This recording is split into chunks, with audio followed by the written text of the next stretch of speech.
Iniziamo. Benvenuti. Iniziamo un nuovo anno accademico, che è il 267° anno accademico dell'Accademia. Iniziamo con un relatore, diciamo, importante, anzi sicuramente importante, che ci parla, che è un accademico, ma che è anche professore universitario, è stato preside di ingegneria, quindi ha già inaugurato gli anni accademici sicuramente, però ci ha fatto lo scherzetto perché lui doveva fare la lezione magistrale all'inaugurazione dell'Accademica a dicembre e il giorno prima gli è venuto il Covid, si è preso il Covid e allora l'abbiamo sostituito. Quindi adesso che sta bene lo abbiamo vincolato ad aprire la serie delle conferenze della nostra accademia. Non vi leggo il titolo è quello, evitate, appunto, e comunque lasciamo la parola al professor Massardo, che è stato anche insieme al professor Albertelli il coordinatore, insieme alla professoressa Saccone ed altri, il coordinatore dei seminari permanenti della transizione ecologica ed energetica. Ne abbiamo fatto 2, speriamo di farne anche un terzo.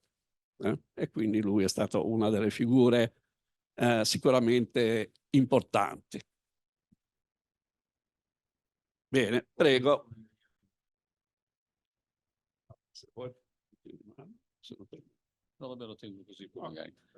Allora, intanto grazie della presentazione da parte del nostro, come posso dire, neopresidente, diciamo così. Quindi ricordiamo che giovane presidente, se non altro ben più giovane del precedente presidente. Dunque, io non avevo previsto di fare una presentazione in questi giorni, quindi poi a un certo punto mi avete coinvolto e non ho potuto dire di no. Il titolo è un titolo che vuole dire, il titolo vuol dire delle cose, vuol dire, cioè da che ho cominciato a pensare a cos'è la transizione, ho cominciato a pensare a delle parole con la lettera E che vedete scritte lì e non finisce lì, ovviamente ce ne sono tante altre, dovrò dimenticare. Beh, era soltanto per dire, guarda, che in realtà c'è tutto un filo conduttore che in qualche modo lega la conoscenza con altre aree che sono diverse, eccetera, eccetera, per arrivare in fondo a questa parola che è mitica ormai nel nostro paese. Quando c'è un problema si dice è colpa dell'Europa, più o meno funziona così. Oppure grazie all'Europa facciamo qualcosa. Quindi nasce da questa cosa. Adesso io provo a vedere se... Qual è quello che va davanti? Questo? Destra e sinistra. Allora, giusto per dire chi sono, perché quando sono venuti i signori dell'industria ho detto, vabbè, allora diciamo, faccio 2 parole anche sul sottoscritto, su quelle. Io lavoro con un gruppo di giovani, come vedete, lì siamo circa 35 persone all'università. Sono molto contento di lavorare con loro, è stata una grande attività. Qui vedete più o meno le nostre, quanti siamo e che cosa facciamo. Voglio segnalare che, come sempre, publish or perish, no? Si dice pubblica o muori. Io ho aggiunto sempre publish, find money or perish, perché se non trovi soldi in questo momento la ricerca non la fai più in Italia, perché soltanto se ti autofinanzi in maniera significativa fai ricerca. Perché parlo di ricerca? Perché nella transizione alla fine poi parte dalla ricerca per arrivare alla realizzazione. Qui vedete alcune delle cose che facciamo, vedete anche che portiamo molti soldi da fuori dall'Italia, cosa più facile perché quando dico ai miei andiamo al ministero a prendere i soldi, dicono vacci tu perché tanto prima che ci paghino e funziona così. La comunità, se non altro, nonostante la sua burocrazia, è molto più efficace in questo senso. Di che cosa ci occupiamo? Io sono diventato professore ordinario occupandomi di termoeconomia sostanzialmente, lavorando con i professori del Georgia Tech su questo tema e portando avanti questo approccio che vuol mettere insieme l'economia e la termodinamica per uno studio più complesso e più completo. Tutte le varie parti esterne sono argomenti che nel gruppo sui quali lavoriamo da anni o lavoriamo da poco tempo, lavoriamo insieme agli amici di chimica, agli amici di meccanica, insomma abbiamo sempre cercato di essere un po' più multidisciplinari, anche perché oggi essere proprio una singola disciplina o sei veramente bravo a un livello estremo oppure diventa difficile poter sfondare in quelle direzioni. Noi abbiamo fatto un percorso di 25 anni che abbiamo festeggiato l'anno scorso. Sono 25 anni che questo gruppo di ricerca lavora insieme Vedete, ci sono tanti punti, tanti spazi, c'è anche una palla per l'albero di Natale che scherzosamente i ragazzi hanno costruito. Abbiamo costruito una serie di laboratori nel campus di Savona dove effettivamente abbiamo avuto l'unico spazio per poter vivere in attesa che si facessero i laboratori ad Erzelli, ma noi aspettiamo ancora, ecco, lo dico scherzosamente, ma in realtà ci sono dei bisogni fisici della nostra facoltà, chiamiamola ancora così, anche se ormai si chiama scuola, di spazi adeguati per fare ricerca, cosa che non abbiamo, perché in Albaro è impossibile lavorare da questo punto di vista, o quasi impossibile se si lavora su cose non proprio, diciamo, di laboratori di base. Presso il nostro gruppo c'è anche una cattedra UNESCO che non sto qui a discutere, ma semplicemente a dire che serve per avere quella che è un'ampia, diciamo, networking internazionale, in particolare in Africa, in particolare in Sud America, ci ha consentito molto di avere questo scambio da questo punto di vista. È una fatica, devo ringraziare Massimo Rivarolo che è qui presente, che mi dà una mano su queste cose, perché si fa una fatica non indifferente a stare dietro a tutte queste attività, ma è molto utile per gli studenti, per la formazione, eccetera, eccetera. Siamo anche un centro Rolls-Royce di cui non posso parlare perché stanno ributtando all'aria tutto, quindi vi direi delle cose, sono 20 anni che lavoriamo con Rolls-Royce sulle celle a combustibile, in questo momento c'è una rivisitazione completa di tutta l'organizzazione, quindi è inutile che vi stia a far vedere delle cose. In parallelo abbiamo un grosso laboratorio con Fincantieri sulle celle a combustibile a bassa temperatura PM, era per un certo periodo di tempo stato il più grosso in Europa, 240 kW di celle installate, sulle quali sono state fatte tutta una serie di attività di ricerca, sviluppo, di addestramento del personale anche di Fincantieri e anche di altre aziende, eccetera, eccetera. Quindi molto interessante nel campus di Savona. Da dove arrivano i nostri finanziamenti e da dove arrivano i temi di ricerca? Spesso arrivano dai progetti europei. Qui vedete i progetti europei, programma 5, 6, 7, poi hanno deciso di cambiare nome, non hanno più fatto l'8 e il 9, hanno chiamato Horizon 2020.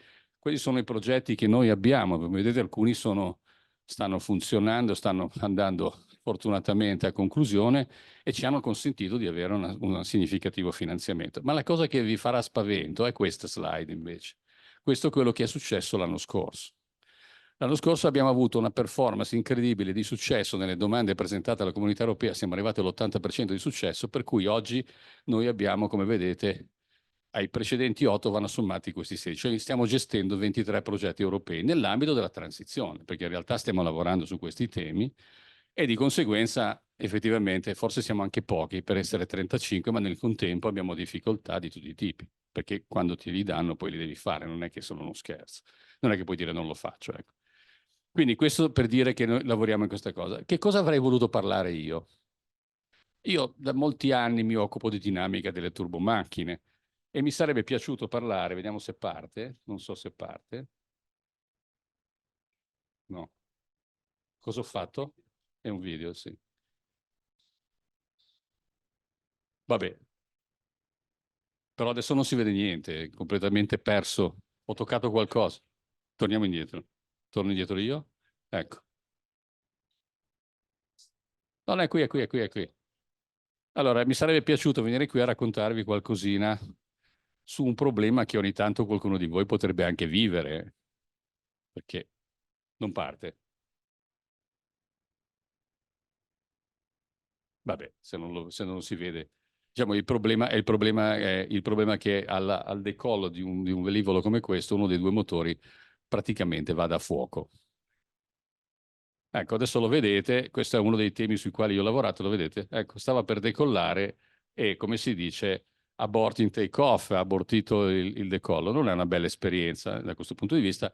Io mi occupo da molti anni di questi problemi, della dinamica, del motivo per cui si sviluppano queste cose, quindi questo mi sarebbe piaciuto parlarvi di questo, però mi sembrava un tema molto specifico.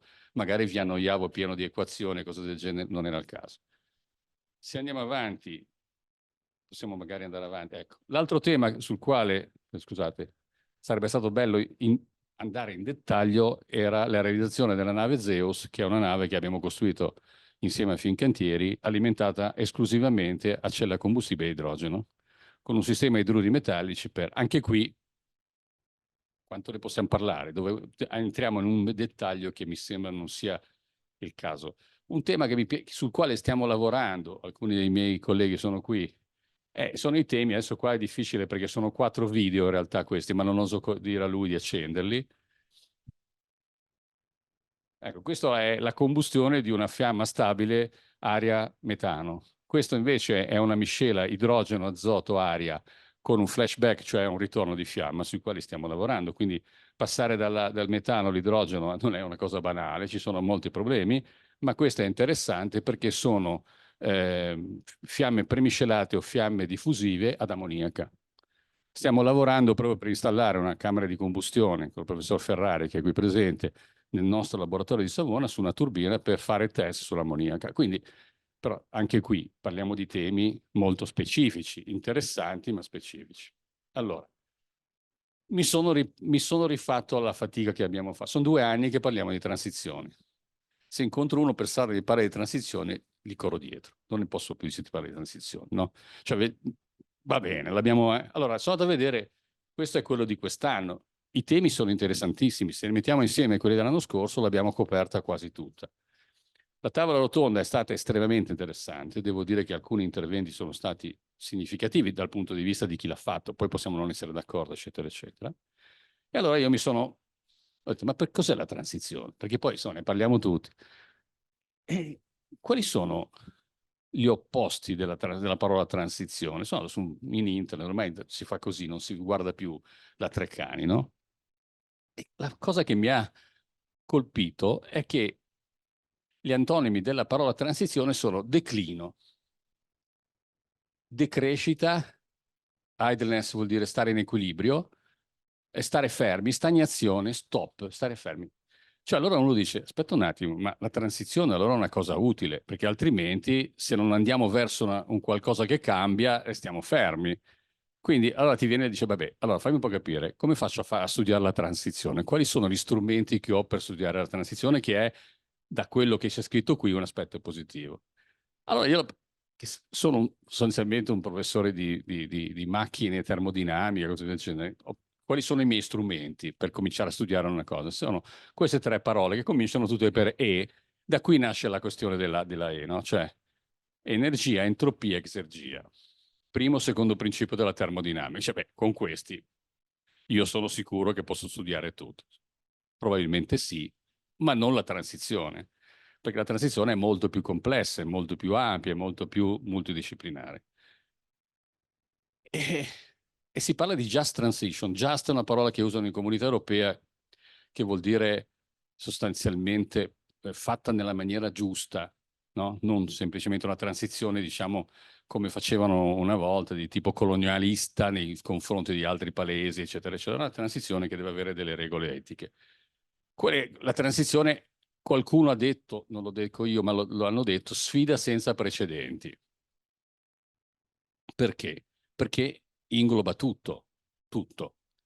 Come vedremo, ingloba dalla termodinamica, arriviamo all'economia, all'employment. Ci sono tutte parole con lei e poi volete tirarne fuori delle altre, va bene. E quindi di conseguenza è un tema che richiede sinergia. Ognuno di noi pensa di avere una soluzione particolare per un tema particolare. Sono sicuro che qualche mio collega qui presente ha il miglior catalizzatore al mondo per questa una soluzione, ma quello non basta per risolvere i problemi della transizione, come io posso avere le idee migliori per fare il miglior compressore di idrogeno al mondo, ma non basta solo quello. Cioè, il tema è talmente a 360 gradi, come va di modo a dire, che altrettanto come va di modo a dire, per mettere a terra la cosa è veramente complessa. E quindi abbiamo bisogno di tutta una serie di sviluppo di tecnologie, infrastrutture, mercato, pensare alla geopolitica. Avrete sentito oggi che il Qatar mi pare ha sospeso l'invio delle sue navi gasiere in Europa, 5 navi ferme. Questo problemino, qualche impatto sulla transizione potrebbe averlo a breve, ma anche a futuro. Quindi l'aspetto geopolitico del quale abbiamo avuto 2 anni fa una presentazione, quest'anno purtroppo è saltata per motivi del relatore, è un tema estremamente interessante. Io tra l'altro sono curiosissimo di sentir parlare di geopolitica, perché è un tema che mi incuriosisce tantissimo. Non mi piace soltanto l'equazione differenziale, non ho solo questa malattia, ormai l'ho anche un po' persa. E allora mi vengono in aiuto altre 2 parole, efficienza e efficacia, che sono le 2 parole sulle quali si costruisce diciamo così, il curriculum degli ingegneri meccanici e degli ingegneri energetici. Efficienza, efficacia. L'efficienza è una specie di totem al quale noi non possiamo rinunciare, eccetera, eccetera. Beh, ma dove siamo andati? Guardate che la cosa interessante è che all'inizio del secolo precedente, nel Novecento, circa il 90% dell'energia primaria veniva distrutta. Cioè eravamo capaci di trasformare in qualcosa di utile soltanto il 10% dell'energia. E quindi, insomma, cioè, oggi è come dire che era tutta CO2. Ne facevamo una quantità spaventosa, fermo restando poi che erano altri sistemi. Vedete che in circa 100 anni, non è che poi siamo arrivati a ordini di grandezza medi, perché poi si può superare quel numero, mediamente intorno al 40%. Che vuol dire abbiamo migliorato di 4 volte. Qualcuno dice, ma siete il 40% perché non al 95%? Perché qualcuno deve ricordarsi di prima, c'è un secondo principio della termodinamica, Carnot, eccetera, eccetera, per cui siamo rovinati da questa situazione qui. Quindi abbiamo dei problemi, è ben diverso fare energia dall'acqua delle macchine idrauliche, dove si può arrivare tranquillamente al 96% di rendimento, fare un ciclo termodinamico, hai questa specie di vincolo di Carnot che ti uccide. Il secondo principio è un nostro limite. L'altra cosa interessante è la popolazione mondiale. La popolazione mondiale è stata per molti secoli, non dico costante, ma abbastanza limitata, per poi avere negli ultimi periodi un picco enorme. Quindi cosa vuol dire? Vuol dire che c'è stato un incremento di popolazione e quindi un incremento di richieste di energia. A maggior ragione nel momento in cui i paesi cosiddetti in via di sviluppo hanno deciso di svilupparsi, perché finché stavano in via di sviluppo, poi hanno deciso di avere tutti la lavatrice, il frigorifero, l'automobile, eccetera, eccetera, la richiesta energetica è esplosa. Quindi l'efficienza diventa un elemento fondamentale. Ricordo che più elevata è l'efficienza, a parità di altre condizioni, è minore l'emissione di CO2. Come abbiamo fatto Kyoto noi in Italia? Semplicemente sostituendo il carbone con il gas, perché si passa da 3,5 kg di CO2 prodotto per ogni chilo di carbone a 2,6 kg, 2,5 kg con il metano, quindi insomma si è fatto presto da quel punto di vista, poi adesso diventa più difficile. Vado avanti. Ambiente. Io qui non voglio entrare, non sono un esperto ambientale, però l'ambiente è il tema fondamentale. Dove stanno? Perché noi oggi ci preoccupiamo della transizione? Perché abbiamo dei problemi ambientali, altrimenti nessuno si preoccuperebbe, sostanzialmente. Perché devo rinunciare al carbone che costa meno? Perché devo rinunciare al gas che ce l'ho facilmente e andarmi a mettere in una serie? Perché ci sono dei problemi ambientali. La concentrazione della CO2 nell'atmosfera. Trovate pubblicazioni, ne ho trovato una poco all'inizio di dicembre, quando poi il Covid mi ha colpito violentemente. E quindi da questo punto di vista la parola environment è fondamentale, ma lo è non soltanto sulla CO2, ma lo è su tutta la questione ambientale. Quindi la CO2 è fondamentale, ma pensate alle emissioni di metano, ai problemi di defrost, ai problemi della produzione di carne e del consumo di carne. Sembra una battuta, ma in realtà è una quantità di metano che viene rilasciata in un'atmosfera pazzesco, perché noi dobbiamo mangiare tutti il nostro hamburger quotidiano. Non è necessario, però funziona così. La nostra cultura è andata in questa direzione. Ci sono tutta una serie di aspetti ambientali, le altre emissioni. L'altra cosa interessante da osservare è questo grafico, che però vedete male perché purtroppo è stato usato un colore chiaro. Dove stanno? Cioè, che cosa abbiamo fatto? Molte attività nel mondo dove io lavoro, quello dell'energia, sono state fatte. Cioè, sia in Europa che negli Stati Uniti c'è stata una forte contrazione delle emissioni di CO2 per unità di energia prodotta, nella produzione elettrica in particolare. Ma nei trasporti non è stato fatto praticamente nulla. Vedete che la curva dei trasporti è praticamente orizzontale, quella sopra. Quindi il problema non è soltanto la produzione energetica, energia elettrica, il problema è un problema più ampio, come vedremo fra non molto. Non sto ad analizzare tutte le figure perché passeremo. E poi, pensando che sono un ingegnere, ho pensato a engineering, electricity, cioè da dove arriviamo noi oggi? Che cosa stiamo usando per convertire l'energia oggi? Non per produrre, perché è sbagliato dire produrre, in realtà si dice che si deve convertire l'energia, perché non si produce l'energia. E beh, guardate qua ci sono un po' di numeri, no? Fanno impressione, nel senso che sono numeri, poi ci sono anche altri numeri, non so, l'invenzione delle celle a combustibile del 1850, anche quelle, non è che le prime, poi ovviamente la tecnologia lo sviluppo successivo. Quindi pensate, motore diesel, turbina a gas nel 30, quando lui presentò alla Royal Academy il suo brevetto, gli dissero lei è pazzo, non funzionerà mai. tutte le volte che valuto un progetto penso di non fare quella brutta figura lì, perché in realtà tutti noi usiamo turbina a gas, perché tutti noi prendiamo l'aereo, almeno, se non altro per quello. Quindi c'è uno sviluppo, no? Ma c'è tutta la parte nucleare, io qui non l'ho inserito, tutto lo studio del nucleare fatto, diciamo, a cavallo della Seconda Guerra Mondiale ha portato avanti una certa strategia, ma siamo ancora legati a quel tipo di approccio. Sì, la fusione, ma ne parleremo, perché io su quello ho qualche dubbio in termini di tempo, non di che ci arriveremo, ma in termini di tempo. Quindi questo è per dire che l'ingegneria ha lavorato su queste cose, quel 10% di rendimento è stato migliorato anche grazie a tutte queste cose.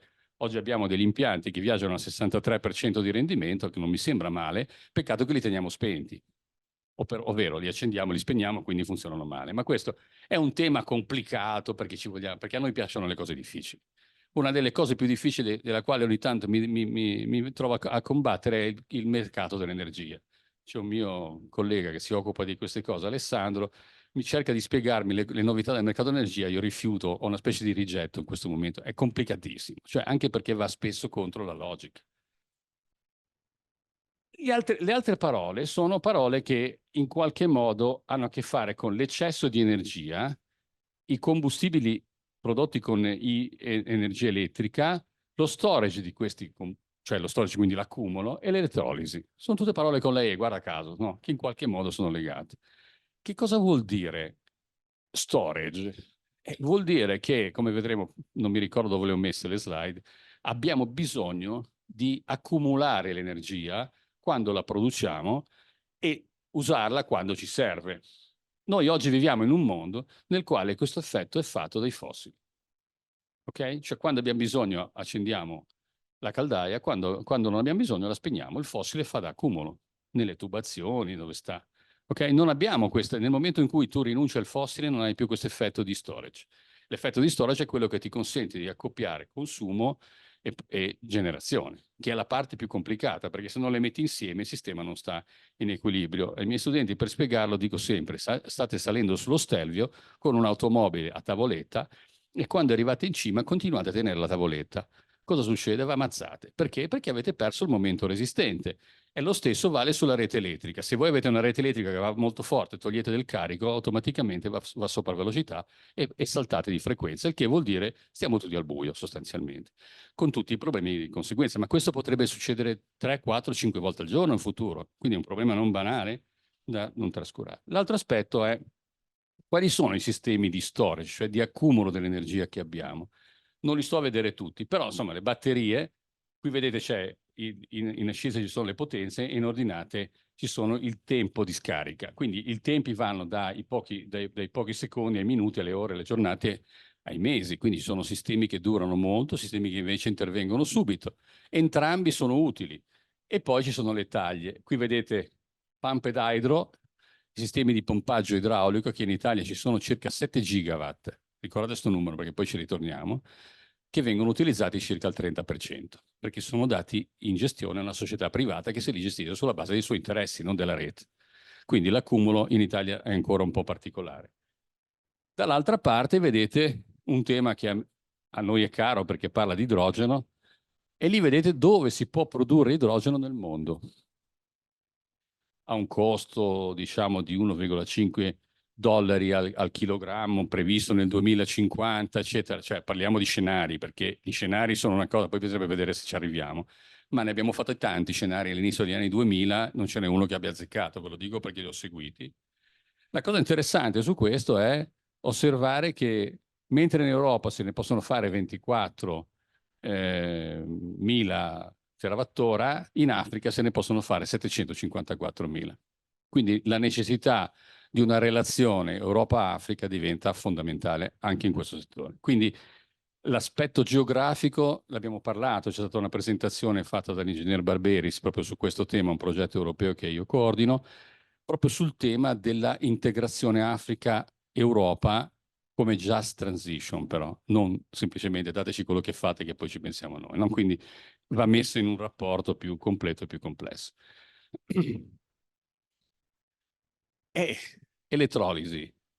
L'elettrolisi, io non mi permetto di parlare di elettrolisi in termini, però diciamo che l'elettrolisi è un sistema per generare idrogeno, per produrre idrogeno dall'acqua utilizzando energia elettrica. Ci sono tecnologie diverse, eccetera, eccetera, dai alcalini, PEM, adesso si sviluppano quelle sui solidi, eccetera, eccetera. La cosa che mi interessava farvi vedere è che i giapponesi, quindi non è che siamo soltanto noi impazziti su questa cosa, i giapponesi hanno un programma di produzione di idrogeno, di installazione di elettrolizzatori, eccetera, eccetera. Ad oggi, vedete, questo forse lo riuscite a leggere, è Fukushima, questo è un altro posto, quindi hanno l'intenzione di installare elettrolizzatori in maniera significativa, anche alimentati tra l'altro anche da energia nucleare, perché ricordo che nonostante sia stato il paese distrutto da 2 bombe atomiche, i giapponesi a un certo punto hanno avuto più di 40 centrali nucleari. Sono delle scelte che hanno fatto strategiche, possono essere condivise o meno, però questa è la realtà dei fatti. Dall'altra parte vedete che cosa succede della produzione di idrogeno. Oggi l'idrogeno è fatto in una maniera sostanzialmente sporca, facendo lo steam reforming dei combustibili fossili. In realtà dal metano, può essere fatto dalla nafta, può essere fatto dal fuel gas delle raffinerie, viene fatto in tutti i modi, la maggior parte è fatto in questo modo. Se io catturo la CO2 che emetto durante questo processo, faccio quello che dal grigio si diventa idrogeno blu. Se poi invece utilizzo energia elettrica green, eccetera, eccetera, posso arrivare con l'elettrolisi, posso fare l'idrogeno verde. Poi c'è anche l'idrogeno rosa, c'è l'idrogeno violetto, ce ne sono per tutti i gusti, perché a seconda i francesi hanno combattuto sul discorso della tassonomia, che vuol dire come tassiamo l'idrogeno sulla base della sua produzione. Quindi se è green ha una tassa minore, eccetera, eccetera. Quindi è molto complesso questo tema ed è soltanto un piccolo tassello del nostro puzzle, perché il puzzle è veramente complicato. Queste ve le lascio, qui c'è il discorso l'Italia potrebbe essere il backbone, cioè la colonna portante di tutto quello che è il trasferimento di idrogeno dall'Africa verso l'Europa. Snam dice che ha lo ha detto in una riunione pubblica a Bruxelles, che le sue linee sono già hydrogen ready, dicono loro, quindi possono trasportare il 5% di idrogeno dall'Africa. Questo lo hanno provato in alcune linee, eccetera, eccetera, con tutte le problematiche che ci sono ovviamente. Trasportare 10 milioni di tonnellate di idrogeno non è proprio uno scherzo, qui vedete quali possono essere le linee, eccetera, eccetera.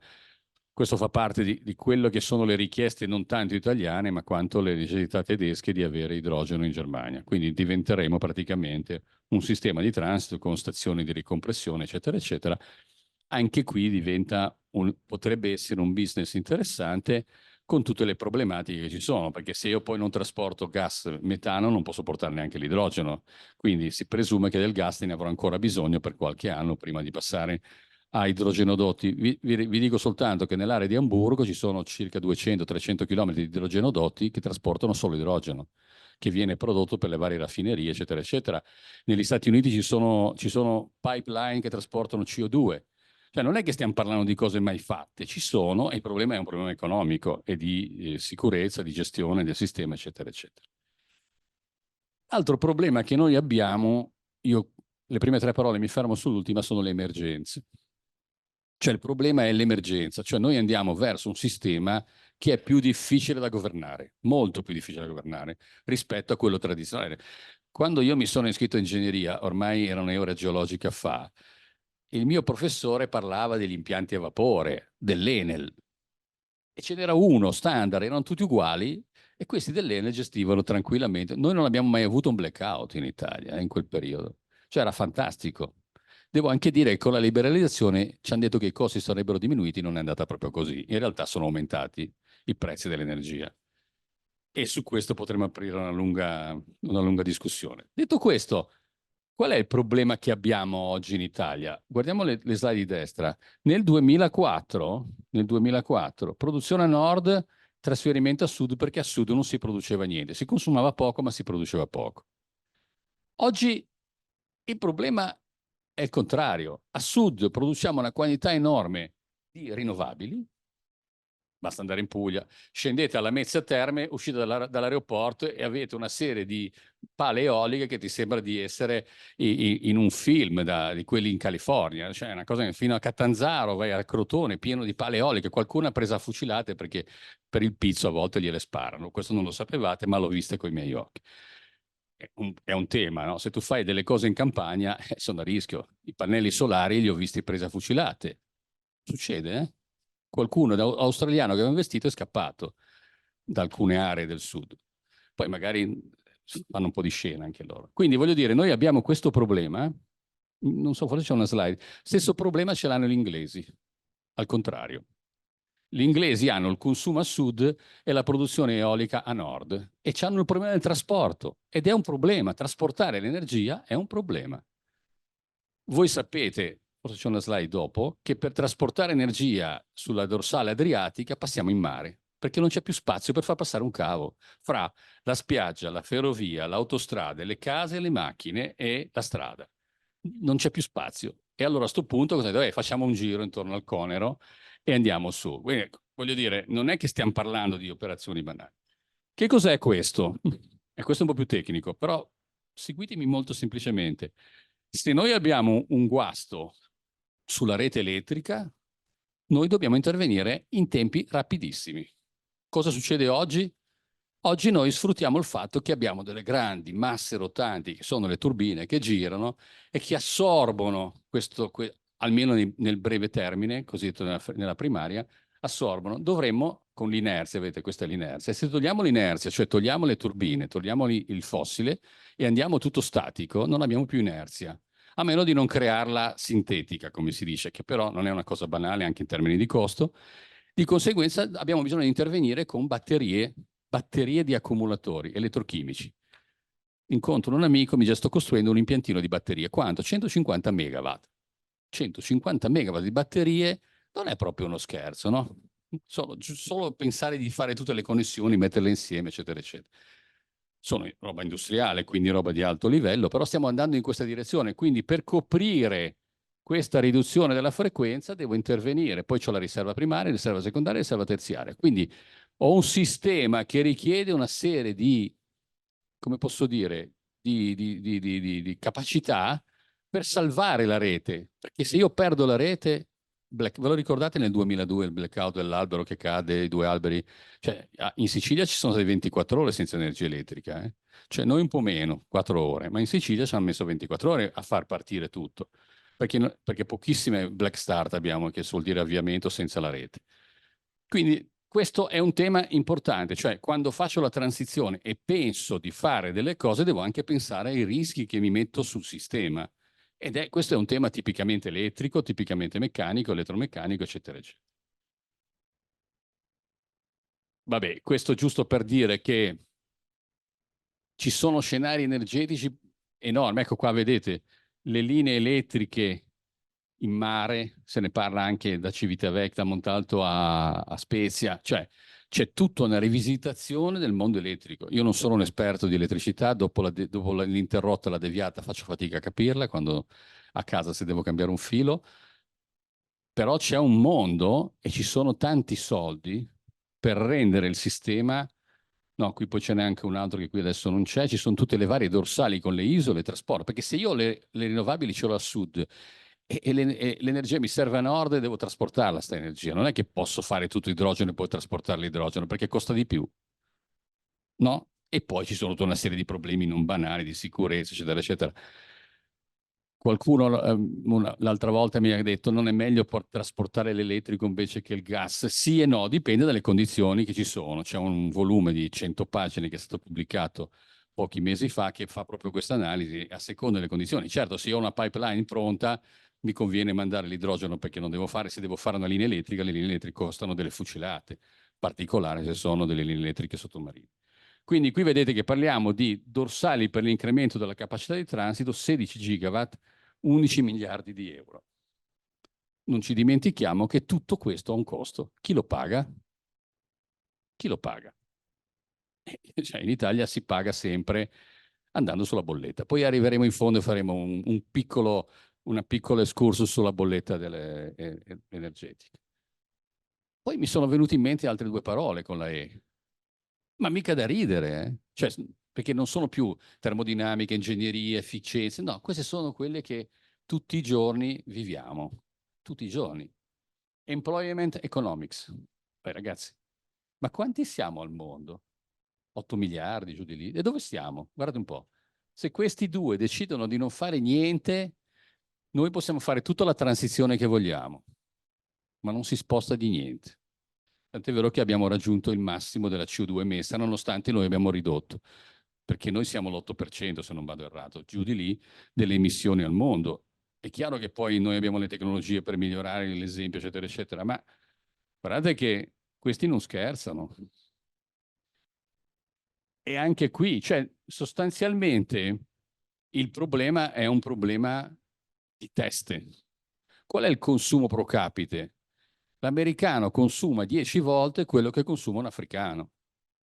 Questo è il problema. Forse l'americano dovrebbe ridurre un po' la sua aria condizionata che ci vai col cappotto dentro ai supermercati d'estate e contemporaneamente dare una possibilità in altre aree. Ma l'indiano cosa ti ha detto quando sei andato a COP 22, 23, 24? Tanto secondo me facciamo più emissioni di CO2 facendo COP che se non lo facessimo. Comunque questa è una battuta cattiva. Cioè, cosa ci hanno detto? Cioè, scusate signori, fino ad oggi avete fatto quello che avete voluto, noi adesso per il nostro sviluppo abbiamo bisogno di usare il carbone. Questo te lo dicono gli indiani. Noi nel 2060 smettiamo di fare il carbone. Cosa succederà da qui al 2060? Farò fatica a saperlo perché probabilmente saremo già, come si dice, avremo risolto il problema della nostra CO2 e di conseguenza il problema c'è. Ma l'altro aspetto è questo. Chi è che ha i soldi per fare la transizione? Dove stanno il famoso PIL GDP nel mondo? Ragazzi, ma scusate, dico ragazzi perché è un modo di dire così. Abituato a parlare con gli studenti, ma qui mi sento anche più a mio agio. E cioè Cina, Stati Uniti, Europa, ma Europa frazionata nelle varie cose, quindi è difficile. Quindi chi è che può investire sulla transizione? Chi è che può investire 40, per l'Italia 40 miliardi all'anno sulla transizione? Perché questi sono gli ordini di grandezza solo per gli accumuli. Si parla di cifre di questo genere.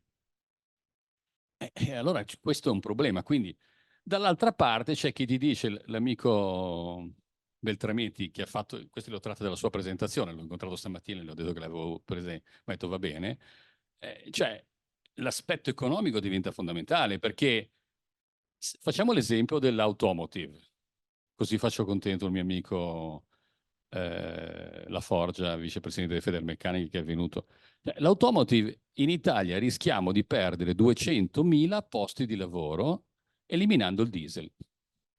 Allora uno dice, vabbè, io voglio eliminare il diesel, è una scelta legittima, però devi tenere conto che ci sono 200.000 persone che rischiano di perdere il posto di lavoro. Perché? Perché per fare un motore diesel ci vogliono 5 operai, per fare un motore elettrico ne basta uno. L'ho fatta molto semplice. Allora devo pensare che l'impatto che ho sul sistema produttivo, sull'employment, è un impatto significativo. Ci devo ragionare sopra, devo farlo in transizione, non posso farlo a gradino, no? Dal 2030 basta, finito lì, ho capito. E questi dal 2030 cosa fanno? Anche perché non sono ragazzini facili da riportare nell'ambiente. Quindi c'è un discorso piuttosto complicato, tant'è vero che se volete andate a leggere, c'è un documento congiunto, mai successo, Confindustria e sindacati su questo tema, presentato a dicembre del 2022 al Ministero.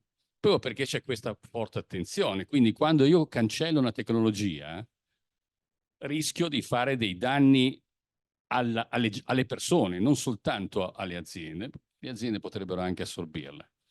L'altro aspetto interessante sul tema dei motori, poi lo vedremo, è quello che ne parlava, non mi ricordo il nome, quando parlava di biocombustibili, cioè il fatto che l'elettrico non considera come si produce l'energia elettrica, quindi non emette niente, bella forza, cosa che la Volvo nei suoi documenti non fa e fa infatti dei risultati molto diversi, mentre se tu usi dei biocombustibili, allora quelli hanno tutta la catena a monte, quindi le cose, cioè secondo me una scelta non può essere fatta sulla tecnologia, deve essere fatta sui risultati. Qual è il risultato che voglio ottenere? Voglio abbattere la CO2 di tot. Con quale tecnologia? Non importa, quella che è in grado di raggiungerlo più competitiva, eccetera, eccetera. Ovviamente nell'ambito del rispetto dell'ambiente, eccetera, eccetera, no? Anche perché sull'elettrico produrre il litio non è proprio uno scherzo dal punto di vista ambientale, no? Mi pare. Credo che non sia una cosa delle più, io non sono un esperto, ma lo sento dire dagli esperti, e quindi c'è un problema poi dove stanno le terre rare, dove stanno i materiali, cioè andiamo in una situazione in cui l'economia diventa fondamentale. Quindi guardate quante mi sono venute in mente, no? Poi mia moglie mi ha detto, e adesso mi ha detto, e basta. Mi ha detto, no, visto che stavo facendo queste cose, ho detto così, e sono arrivato in fondo. Alla fine sono arrivato alla radice. La radice è Europa. Tutto questo nasce da visioni europee, perché per gli italiani, voi lo sapete che nel 2019 viene pubblicato il Piano Nazionale Integrato Energia-Clima, cosiddetto PNIEC 2019. Voi sapete che la parola idrogeno non c'è? Non c'è. Perché l'Italia, detto, lo dico serenamente, non gliene poteva fregare di meno dell'idrogeno in Italia. Enel voleva soltanto l'elettrico per le auto elettriche. Mentre l'Europa faceva una scelta completamente diversa, mettendo negli 8 pillar delle Horizon Europe, uno di questi è Clean Hydrogen. Quindi c'è una visione completamente, diciamo, sghemba fra il paese e l'Europa, ma a un certo punto i fondi europei vincono. Quindi abbiamo dovuto riscrivere il PNIEC, che è uscito in formato draft, forse anche finale negli ultimi tempi, dove compare la parola idrogeno, compaiono un sacco di cose, perché ci siamo dovuti adattare all'Europa. Allora vuol dire che l'Europa ha una... Qual è la visione 2050 dell'Europa? Dice, ma 2050 è lontano. Non guarda che non è tanto lontano, perché se non cominci adesso non ci arrivi. La visione 2050, vedete, crescita dell'efficienza, shift del combustibile, cioè cambiamento del combustibile, ibridizzazione dei sistemi, deep decarbonization, parola che mi mette i brividi, deep decarbonization, cioè decarbonizzare in maniera completa. Cioè, non è proprio uno scherzo. Immaginatevi, abbiamo già avuto un po' di problemi solo perché è aumentato il prezzo del gas, immaginatevi di togliere il gas completamente. Cosa facciamo? Cioè, 2050 è dietro l'angolo in termini di questo genere, perché parliamo di numeri grossi, non parliamo di picowatt. Quell'amico che dice, ma io produco picowatt perché cammino sul pavimento e ci ho messo il quarzo sotto. Sì, ma col picowatt mi ci accendi la lampadina del nonno che sta davanti alla fotografia del nonno, perché se va bene. Cioè, noi parliamo di terawattora, miliardi di wattora, cioè parliamo di numeri che fanno paura e tremare i polsi. Ve lo devo dire sinceramente, gigawatt è una parola enorme. Io quando dico ai miei studenti, quanto è un megawatt? Dice 1000 kilowatt, ma si rende conto cosa vuol dire? No. Pensi a un'automobile di Formula 1, non ci arriva, nonostante questi motori pazzeschi, è meno di un megawatt. Quindi, cioè, parliamo di cose grosse. E allora qui la figura non si vede bene, ma c'è l'integrazione di tutto, dall'idrogeno al power to gas, al fotovoltaico, all'eolico onshore, l'eolico offshore, la CO2 sequestration, la CO2 usage, cioè produrre metanolo, produrre altre cose. Cioè è un mondo completamente diverso da quello che abbiamo oggi. Oggi abbiamo un mondo dove ci sono grandi centrali e tanto gas. Qui invece è un mondo che però ti costringe anche a essere digitalizzato. È un mondo che ti consente di essere ti chiede di essere più moderno perché è più integrato, è più complicato. È molto più complicato del vecchio Enel che aveva la centrale telefonica. Spegni un po' la centrale che ci abbiamo troppo che andiamo avanti con l'altra. Erano tranquilli quelli all'Enel. Erano bravissimi più di quelli che ci sono adesso, devo dire. Avevano dei centri di ricerca fra i migliori al mondo in Enel. Ve lo dico perché ci ho avuto a che fare. Oggi Enel è un venditore di energia. Venditori proprio. Non che io ce l'abbia con i venditori. Ma l'Europa cosa fa? L'Europa dice, guarda che devi lavorare in sinergia. Allora, chi lavora su queste cose, questa cosa qui l'ha vista 1000 volte. Però mi faceva piacere perché, vedete, ognuno di questi, ricerca e innovazione, demo e sviluppo. Vedete, Horizon Europe, Clean Aviation, Clean Steel, cioè acciaio pulito, aviazione pulita, ho lavorato per loro, poi vi racconto, trasformare le ferrovie europee, l'Euramet, cioè tutti i metalli, Clean Energy Transition, Zero Road, cioè non è che cioè, se io mi occupo di automobili elettriche, mica ho risolto il problema di tutti, perché non ho risolto il problema dei treni, non ho risolto il problema delle navi, da qualche parte ci sono anche le navi, non mi ricordo, Waterborne, eccola qua.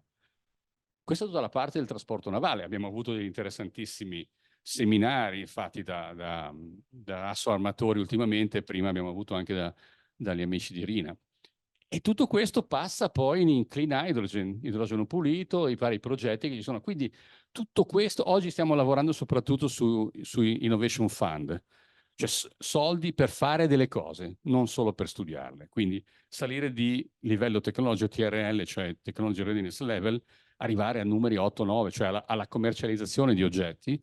La Commissione vuole fare delle cose, non vuole soltanto finanziare. C'è una parte di finanziamento per la ricerca di base che è ERC, European Research Council, eccetera, eccetera. Quindi, come vedete, è molto complicata questa cosa. C'è una sinergia continua fra le varie parti, cosa che, cioè, se io vengo qui, vi parlo di transizione, vi parlo di un po' di idrogeno da mettere dentro una turbina, abbiamo semplicemente scalfito un po' di vernice, ma non abbiamo fatto molto di più.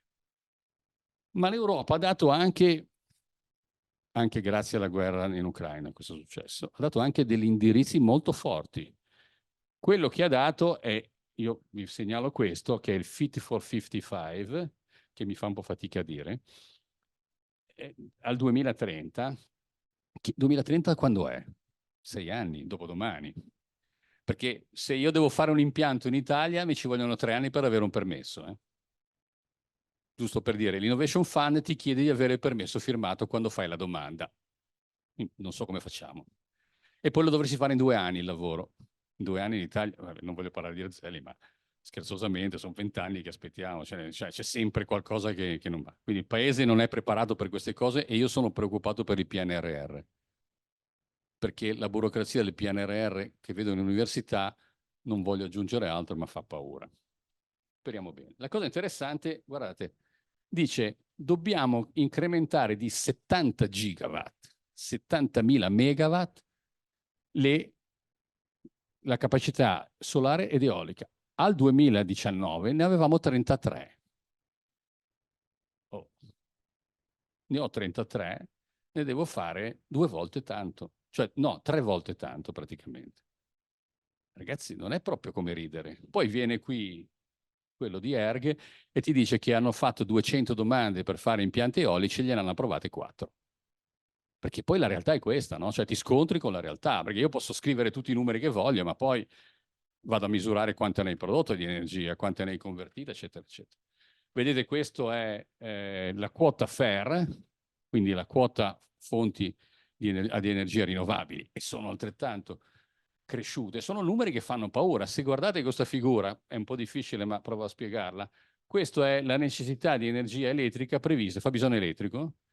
Quello che dobbiamo fare con le fonti rinnovabili sono 240 su 366, cioè praticamente rispetto a quello che era già 119 terawattora dobbiamo fare altrettanto, praticamente il doppio. Poi ci sono tutte le altre varie voci che non sto a prendere in considerazione. Qual è il problema di questo oggetto? Doppio. Primo, geografico. Dove le faccio le FER? E viene fuori il discorso del trasporto. Le faccio in Sicilia, in Puglia, in Calabria, un po' in Sardegna, cioè in pianura padana, pensare di fare l'eolico in pianura padana, vabbè, c'è qualcuno che l'ha detto, ma si soffia perché intanto lì si ferma tutto, quindi. E questo è un problema. L'altro problema qual è? È la tempovarianza del sistema. Quando ce l'hai, potresti averla in un momento in cui non hai bisogno. No? Potresti avere un surplus di energia all'ora di pranzo che va sopra quella che è necessaria, ti tocca spegnere tutti gli altri impianti e dopodiché quando va via il sole tu sei nella condizione che devi ripartire a stecca. Tanto è vero che oggi uno dei problemi grossi delle turbine a gas è quello di poter fare il più presto possibile l'avviamento a 50 megawatt al minuto. Io mi ricordo che pochi anni fa ne ero andato a vederne una che avevamo aperto, faceva 15 megawatt al minuto, sembrava una cosa pazzesca. Oggi viaggiano su numeri pazzeschi. Perché? Perché c'è la necessità di fare delle rampe, perché quando vanno via le fonti rinnovabili c'è un problema, la rete deve stare in piedi. Quel discorso, vi ricordate, delle primarie e secondarie. Quindi il problema è un problema complesso, ma anche nelle dimensioni. 70 gigawatt in 6 anni, 7 anni, 8 anni. Intanto non abbiamo già fatto, siamo un po' sotto gli obiettivi che ci eravamo posti al 2023. Il ministro Cingolani diceva che era un problema burocratico. È vero, però sei tu il ministro, mica io. Devi risolverlo tu quel problema, se no non fare il ministro se ti lamenti. Perché fai il ministro, scusa? Allora, e questo Cingolani, ma anche i suoi successori, Picchetto Fratin, non voglio parlarne. È un simpatico signore che gli han detto una cosa in inglese, ha detto sì sì grazie, le avevano chiesto una cosa importante, lui non ha capito una parola di inglese, vabbè, questa è la nostra rappresentanza a Bruxelles. Sto scherzando ovviamente, vi cerco di tenere svegli perché abbiamo quasi finito. Bene, quindi voglio dire, questo è l'environment nel quale noi ci troviamo a vivere, no? Cioè l'Europa ci ha dato delle cose, ci dice ti do i soldi del PNRR, 200 miliardi, ma forse era meglio. Lo sapete che la Spagna ha preso 65 miliardi a fondo perduto e basta? E l'Italia ne ha presi 67 a fondo perduto e altri 130 a debito. Siamo l'unico paese che ha preso tanti soldi a debito. Forse questo, mi sono dimenticato di mettere questo slide. È una delle poche cose che non ci ha mai detto, no? Abbiamo preso tanti soldi, sì, però gli altri li hanno presi gratis. La Francia, la Spagna. Gli unici che hanno preso i soldi a debito siamo noi. Era necessario? Non lo so.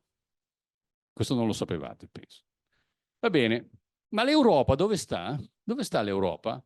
E l'Europa sta qui, sta in questo mondo e vive grazie a queste specie di vene che circolano nel mondo, no? Che vengono da posti tranquilli, il Nord Africa, Middle East, la Russia, cioè noi siamo dipendenti da queste situazioni. Qualcuno mi dice, è una sarda, ma sì, sempre il solito. Noi facciamo il gas liquefatto. Bene, ce lo portano gli americani e costa 10 volte tanto, perché questa è la realtà. Cioè, pur di averlo lo paghiamo di più. Perché lo prendevamo da Putin? Perché ce lo dava a un prezzo molto buono. Poi possiamo ragionare su altre cose. Quindi l'aspetto economico. E quindi noi siamo, per quanto noi siamo qua centrali in questa situazione, noi viviamo, tutto il nostro sistema energetico è nelle mani di questi signori. Ok, poi vabbè, c'è un po' di rigassificatori, adesso Totti ha discusso nella nostra conferenza sul rigassificatore, possiamo essere d'accordo, non voglio aprire un tema perché sennò non ne usciamo più, se volete ne parliamo dopo, ma la cosa che mi ha colpito, quando ho guardato questo grafico lo vedete male sicuramente, ma dice qual è il consumo di gas annuo per paese. Allora, io ho detto, vabbè, l'Italia quanti? Circa 75 miliardi di metri cubi, vabbè, 75. Allora dice, vabbè, ma la Francia, che è tutta nucleare, sarà niente. Vado a vedere la Francia, 48. Allora dico, aspetta un po', ma perché? Cioè, sono rimasto male, no? Perché dico, noi facciamo tutto col gas, 50% dell'energia elettrica italiana è fatta con cicli combinati a gas. La Francia fa l'80% nucleare, e perché in realtà il gas non viene usato solo per fare energia elettrica, ma viene usato per tante altre attività industriali, compresi i cementifici, le acciaierie, cioè è un oggetto che viene usato non solo per l'energia, cioè se anche io oggi facessi energia elettrica zero gas, avrei bisogno di gas comunque, un po' come hanno i francesi. Il riscaldamento domestico, cosa lo stiamo facendo? Vabbè, poi di questo magari. Quindi questo tema è interessante. Anche qui si vede che la dipendenza dalla Russia e poi dal Nord Africa è abbastanza complicato, ci sono tutte, quindi c'è la tendenza, andiamo su fossili a meno contenuto di carbone, però nello stesso tempo l'unico è il metano, perché CH4 è quello che ha un solo atomo di carbonio e tutto il resto è idrogeno. Gli altri sono più pesanti di carbonio, quindi non abbiamo altra possibilità. Beh, uno dice, beh, trasportiamo l'energia elettrica, no? Perché il tema è, vabbè, se non mi porti il gas, mi porti l'energia. La fanno i norvegesi che hanno l'acqua, a parte che la Norvegia non ha dato i dati, ma questo grafico è molto interessante perché dice qual è la capacità di trasferire l'energia elettrica da uno stato all'altro. Non è così, non è che ci sono dei rubinetti aperti e l'energia elettrica va da una parte all'altra senza problemi. L'energia elettrica ha bisogno di essere trasferita. Guardate, la Spagna ha una fatica enorme, è un paese che fa fatica enorme come la Polonia a trasportare energia verso l'estero. Quindi se la Spagna fosse il più grande produttore di energia elettrica rinnovabile, avrebbe delle difficoltà a oggi a trasportarla nel resto d'Europa. Noi siamo mediamente scarsi, ma perché abbiamo anche un'orografia difficile, no? Noi siamo un oggetto che sta attaccato all'Europa attraverso le Alpi, quindi non è così, pensate il tunnel Monte Bianco, il tunnel Frejus, e dopodiché siamo morti, no? Se li chiudono tutti e due è una situazione allucinante. Noi abbiamo questo problema ma perché siamo così? I tedeschi hanno molti meno problemi, ma se guardate la Danimarca è facilissima da trasferire energia elettrica verso il nord, la prende dalla Norvegia per stabilizzare la rete, visto che hanno un sacco di eolico. Quindi questo è un tema nel tema. Quando dico che la transizione è una serie di cose complesse, è soltanto questo. Nucleare, oh santo cielo, non vorrei essere... abbiamo sentito una bellissima presentazione del professor Lo Monaco sul nucleare, molto, molto seria e molto efficace. Questi sono i reattori nucleari presenti in Europa. In Italia ce ne sono 4 spenti da tempo, Latina, Garigliano, Trino Vercellese e vicino a Piacenza, come si chiama, non ricordo adesso. Caorso, bravi, Caorso, vedo che siete ancora svegli. E però questa roba qui non ha mica risolto il problema del gas, perché guardate i francesi quanti ne hanno, però quanto gas prendono. Allora, questo ci deve far riflettere. Quando sento uno dei nostri politici dire che col nucleare ne facciamo uno dietro l'angolo, un calcoletto della serva, 300 terawattora, dobbiamo andare a 640 secondo lo studio nel 2050, 320 terawattora per 8.000 ore vuol dire 40 gigawatt di nucleare. Se facciamo dei reattori da 1 megawatt vuol dire avere 40 reattori nucleari da 1 megawatt grandi. Oppure se li facciamo piccoli come quelli che vanno di moda adesso, i cosiddetti reattori veloci, reattori, eccetera, quelli che si portano sul carrellino della spesa. Non è proprio così. Ci ho lavorato nel 90 con General Atomics. Vuol dire moltiplicarli per 4, vuol dire fare 160 reattori nucleari in Italia. Poi c'è il problema del funzionamento tempo variante perché nel frattempo ho le rinnovabili che mi chiedono di andare su e giù, quindi non è così facile. Allora, non è così semplice risolvere, vabbè, ma ce l'ho a fusione, vabbè, ma non pensare mica che, a parte che la fusione siamo ancora molto indietro dal punto di vista ingegneristico, cioè realizzare un reattore è un conto, farlo funzionare in una rete è un altro. C'è una bella differenza perché un reattore è pulsante, quindi ha dei problemi sull'impianto non banali. Stiamo facendo una tesi di dottorato sul tema. Quindi il nucleare non lo voglio scartare, però gli devo dare il suo peso sempre che lo voglia fare. E questa è una scelta politica, non voglio essere considerato né da una parte né dall'altra. Ovviamente noi abbiamo, come dicevamo una volta, il diritto di avere il dovere di avere un'opinione, ma abbiamo di averla informata però. Quindi. Vabbè, questa mi è scappata, ma cioè, è scappata. Cioè, perché abbiamo sto problema? Perché? Cioè, perché uno dice, ma vabbè, ma faccio tutto fotovoltaico, chi se ne frega? No, cioè, faccio 500.000 gigawatt di fotovoltaico. Perché il problema è che noi siamo abituati a lavorare con questa equazione. Questa equazione è l'inerzia per la derivata della velocità di rotazione, quindi l'accelerazione, è uguale alla differenza fra il momento motore e meno momento resistente. Cos'è il momento motore? È la turbina che gira, il momento resistente è il tizio che ha bisogno di energia elettrica per il suo forno elettrico nell'impianto, giusto per farla semplice. Deve essere uguale a 0. Se è uguale a 0 non c'è accelerazione, cioè la velocità è costante. Ok? Molto semplice. Normalmente funziona così, in realtà c'è una fluttuazione continua, no? Cioè lo 0 non esiste. Lo 0 l'hanno inventato gli arabi, per questo che non esiste. È solo nelle nostre tasche a volte 0. Quindi c'è un'oscillazione continua, ma noi che cosa abbiamo? Che quelle che vengono chiamate undispatchable RES, cosa sono? Le rinnovabili non dispacciabili. Cosa vuol dire non dispacciabili? Che non le posso controllare. C'è il sole, mi vanno su, non c'è il sole, non ce l'ho. C'è il vento, ce l'ho, se non c'è il vento non ce l'ho, non posso controllarle io. Le biomasse sì, posso bruciare biomasse come brucio un combustibile fossile, quindi sono dispacciabili, vuol dire che posso farle quando mi serve l'energia. L'altra la subisco, ma d'altronde è anche giusto che sia così, se no che gusto ci sarebbe nella vita, non sarebbe niente di difficile. Però diciamo che quando le rinnovabili sono poche e il sistema fossile è presente in maniera significativa, si gestisce, cosa che stiamo facendo negli ultimi anni, con qualche difficoltà, però si fa. E quindi l'accumulo non è importante. Perché non è importante l'accumulo? Perché noi abbiamo bisogno, non abbiamo bisogno perché l'accumulo sta nel fossile. Cioè il combustibile che mi arriva dalla Russia, quel tubo lì, è un accumulo enorme. Immaginatevi quanti miliardi di metri cubici sono in giro prima che arrivo in Siberia, no? Quindi ho l'accumulo pronto che nel momento in cui mi serve ce la metto l'energia. È una questione di rincorrere la richiesta. Se andiamo avanti, la frequenza deve essere sempre, ma se la prevalenza diventa delle fonti rinnovabili, e il sistema non è più in grado di contrastare la crescita o la riduzione delle rinnovabili. Cioè, se voi vedete i grafici, adesso io non li ho messi, ma ci sono dei grafici che alle 5 del pomeriggio il fotovoltaico fa così in 5 minuti. E lì, cioè la rete per stare in piedi ci vuole qualcosa che faccia così. E se non ce l'hai, sei morto. Allora, o hai un accumulo per cui le batterie partono, ma devono stare su per tempo, oppure hai dei sistemi a idrogeno, di storage, eccetera, eccetera. Quindi lo storage è necessario per una questione di sicurezza. Ecco. Ora, sullo storage abbiamo avuto qui la presentazione di Ansaldo Green Tech, che ne ha parlato,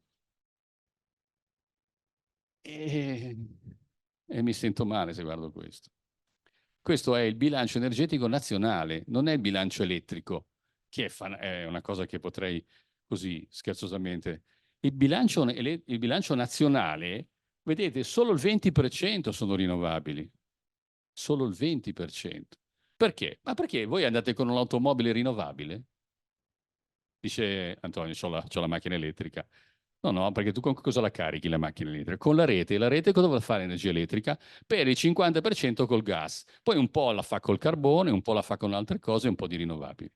Quindi non è vero che è tutto rinnovabile. Il vero problema è che noi abbiamo il 36% di metano, il 34% di petrolio e poi c'è un 4% di carbone. Cioè il carbone è in phase out. Ricordatevi che quando vi dicevano dobbiamo chiudere le centrali al carbone, l'avevano già deciso. I politici ogni tanto dicono delle cose per dirle, no? Per fare scena sulla gente. Ma il phase out è deciso da tempo. Cos'è successo? Che non l'abbiamo chiuse perché? Perché non c'era più il gas dell'Ucraina, che arrivava dalla Russia, e abbiamo lasciato acceso alcune centrali a carbone che ci hanno salvato un momento. Ma in realtà sono tutte, pensate, Vado Ligure è chiusa per altri motivi, anche se poi la sentenza è stata positiva per Tirreno Power. Ma in questo momento centrali che rimarranno aperte a gas, a carbone, sono Fiume Santo, perché in Sardegna è difficile portarci qualunque altra cosa, e Civitavecchia perché lei ne ha fatto un investimento pazzesco sui dome per mettere dentro, eccetera, eccetera, ma tutte le altre a carbone vanno via, spariscono. Quindi il carbone potenzialmente è sparito, lo vediamo più avanti. Quindi dove sta il problema qui, in questo sistema complicatissimo che potete vedere? Sta nei trasporti. Sono i trasporti il problema in questo momento delle emissioni di CO2, più che tutto, anche il resto, ma il resto è gestibile perché lo faccio localmente, intervengo su una centrale, intervengo da questa parte.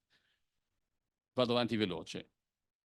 Questa è la storia italiana. Nel 1954, io sono nato nel 1954, vedete, l'Italia era green, era praticamente tutto idraulico. Non c'è. Sì, ma cos'è successo? Che per fare lo sviluppo economico, perché questa è la realtà, abbiamo cominciato a fare centrali a olio combustibile e a carbone. Guardate, sapete cos'è la linea nera? È il prodotto interno lordo. Guardate che c'è un legame fortissimo fra il prodotto interno lordo e la produzione di energia. Quasi identico. In fondo, che cosa è successo? 2008, grande crisi, Lehman Brothers, grande crisi del 2008, crollo dei consumi, e dopodiché sono entrate le rinnovabili, che sono quell'area verde, che sono rinnovabili solare ed eolico soprattutto, poi vedremo che c'è in più dettagli. Che cosa succede? Vedete, l'idraulico è molto fluttuante. Perché è fluttuante? Santo cielo, se non piove non c'ho l'acqua. Abbiamo avuto anni in cui non è piovuto. L'anno scorso nebbia, centrali spente. Cioè, l'idraulico anche lui subisce gli aspetti e gli effetti del clima. Il carbone che sta andando a sparire. Ricordo che nel 2004 il presidente della regione voleva fare una centrale a carbone a Cairo Montenotte, giusto perché ce lo dobbiamo ricordare questo. 20 anni fa non l'abbiamo fatta, e meno male perché avremmo dovuto spegnerla. E quindi è interessante vedere l'effetto. Quindi praticamente noi oggi andiamo quasi tutto gas e rinnovabili. E le rinnovabili sono anche l'idraulico. L'idraulico fa parte dei rinnovabili. Ma noi la transizione l'abbiamo già fatta sulla parte elettrica, in parte. Perché? Guardate, questo sono i combustibili solidi, questo è il carbone. Vedete, praticamente ha avuto una crescita negli anni 2000, poi sparisce. Questo è il gas naturale, ma guardate questi sono i cosiddetti prodotti petroliferi, scomparsi. Cioè tutte le centrali a olio combustibile che erano funzionanti, ricordo per dirne Termini Imerese, ma per dire quella del porto, ce ne sono state tantissime, perché prima andavano anche a gas, a olio combustibile, olio pesante, una robaccia che c'era tanto di quello zolfo dentro, che poi hanno dovuto fare la desolforazione, che vi ricorderete finì dentro a Mani Pulite.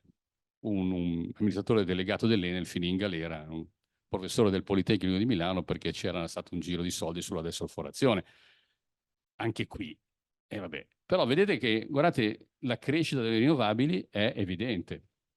Quindi sostanzialmente noi abbiamo gestito una transizione continua di tecnologie, ma oggi è molto più forte questa gestione. Perché? Perché oggi ci dicono sostanzialmente, guarda, questo dovresti farlo sparire.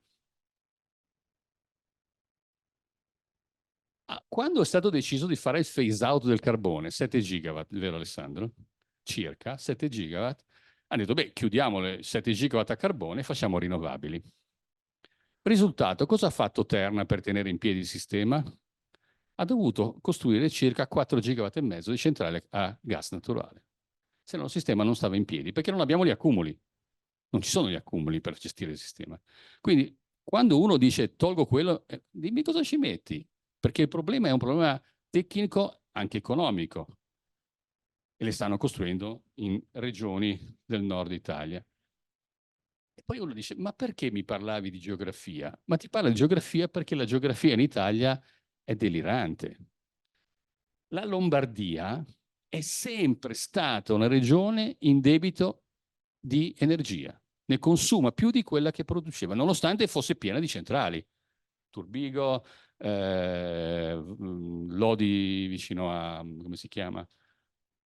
Tavazzano, Ostiglia, eccetera, eccetera. Cioè grandi centrali sul Po non sono mai bastate, ma d'altronde la Lombardia consuma una quantità che è circa il 20% dell'energia di tutto il paese, ma ha un debito, ha un deficit enorme. Il Veneto, guardate il Veneto con la chiusura di una serie di centrali che è stata fatta, giustamente, Monfalcone a carbone è stata spenta, guardate, deficit.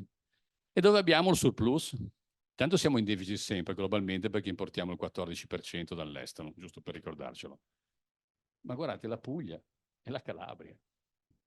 Perché? Perché quelle fanno sostanzialmente, ci sono poche centrali, qualcuna c'è in Calabria, devo dire, ma soprattutto rinnovabili. E quindi questo, il problema, ricordatevi, il problema è il trasporto dell'energia da sud a nord. Se la consumo al nord e la produco a sud, sono rovinato.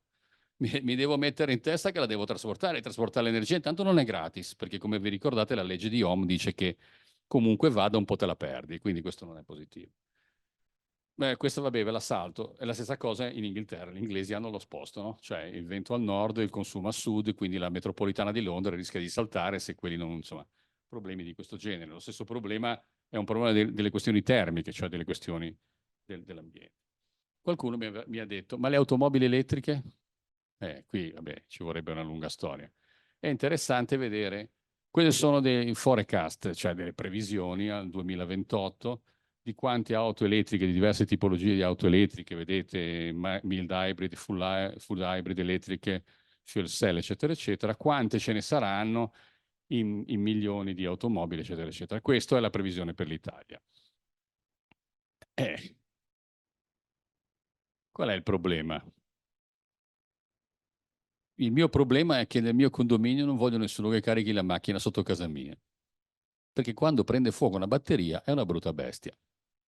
Lo dico serenamente, l'ho visto, c'è un amico che fa questo di esperimenti, brucia batterie, quindi lo fa come lavoro, lavora a Monza, e mi dice, guarda che quando prende fuoco una batteria, prende a step, no? Brucia un pezzo, poi brucia l'altro, poi non la fermi più. Non è come, cioè, stacchi il combustibile, no, lì è tutto dentro. Quindi un po' di paura, di preoccupazione c'è da questo punto di vista. Poi qualcuno mi dirà, no, ma guarda, c'è la protezione, gli elettrici sono bravissimi, per amor di Dio. Poi c'è il problema di dove me la carico, perché se pensiamo di vivere in una città come Genova, ma non parliamo di Napoli, non credo che tutti trovino facilmente la colonnina, no? Cioè, c'è il problema dei costi. Hertz sta vendendo le macchine elettriche che aveva preso perché non costa troppo mantenerle, Hertz. C'era sul giornale ieri. Allora dice, ma fammi un po' capire. Allora qui c'è una scelta strategica, la macchina tutta elettrica, mild hybrid, metto il motore, la carico col motore, faccio il plug-in, cioè tutte queste parole che sembrano chissà che cosa vuol dire, insomma l'attacco alla rete o non l'attacco alla rete, c'ho il motore termico che la carica o non la ricarica. Le batterie quanto durano? A secondo del ciclo di vita che gli faccio fare? E quindi c'è tutto un tema estremamente interessante. Qualcuno dice usiamo le automobili per gestire la rete. Cioè tu vai là per caricare la batteria e in realtà ti ciucciano l'energia perché serve alla rete. Cioè più o meno la sto semplificando perché capisco che non è il caso di... Però è così. Cioè, ci sono delle follie in giro, no? Cioè, lo so, anch'io nel 2002 valutai un progetto che voleva fare questo, fu segato completamente. Era il 2002, non c'era ragione di farlo. In realtà esiste questa idea di poter diventare il prosumer, quello che produce e vende energia nel suo tempo.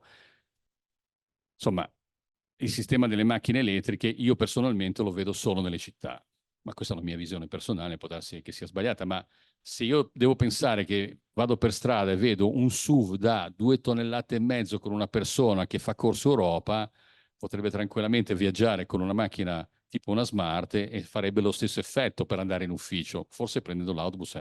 Quindi forse esageriamo, forse dovremmo rivedere il nostro stile di vita anche, però nelle città sicuramente è la possibilità. Sui trasporti pesanti la vedo veramente difficile. Stiamo lavorando sui treni, stiamo lavorando sulle ralle per scaricare container, cioè ce n'è per tutti i gusti e di più su questo tema. Fonti rinnovabili, l'assalto, ecco, voglio farvi vedere questa. Quanto è l'energia che abbiamo prodotto in Italia dal 2008 al 2022 con le fonti rinnovabili, così almeno faccio contenti gli amici che sono appassionati di fonti rinnovabili. Questi sono dati ARERA, dati del nostro amico Gagliani che venne l'anno scorso a parlare, che adesso è diventato, era vice direttore, oggi è il direttore dei mercati dell'autorità per l'energia. E quello che è interessante, vedete che sostanzialmente in termini di quantità di energia le biomasse non sono affatto trascurabili, solare ed eolico la fanno da padroni, l'idrico, come dicevo prima, fluttua per motivi legati alle questioni ambientali. Ho quasi finito. Quanto costano in termini a massardo sta roba qua? Quanto costa? Perché costa, non è gratis.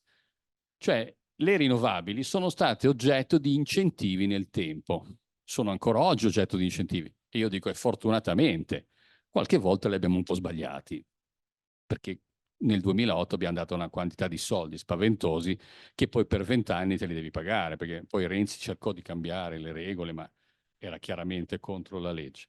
Però vedete, guardate che è incredibile quello che è successo nel 2022. Siamo andati negativi per alcune aree, siamo andati negativi. È rimasto questa area chiara che è sostanzialmente l'incentivo per il fotovoltaico. Non c'è santo, quello rimane lì e te lo porti dietro per tutti gli anni finché non sparisce. Vedete che intanto c'è stato, i certificati verdi sono spariti, cioè c'era il metodo di dare i certificati verdi, sono spariti, è stato fatto un altro sistema che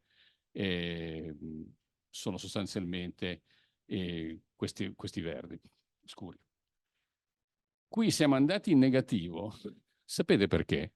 Perché l'energia veniva venduta a un prezzo più alto dell'incentivo.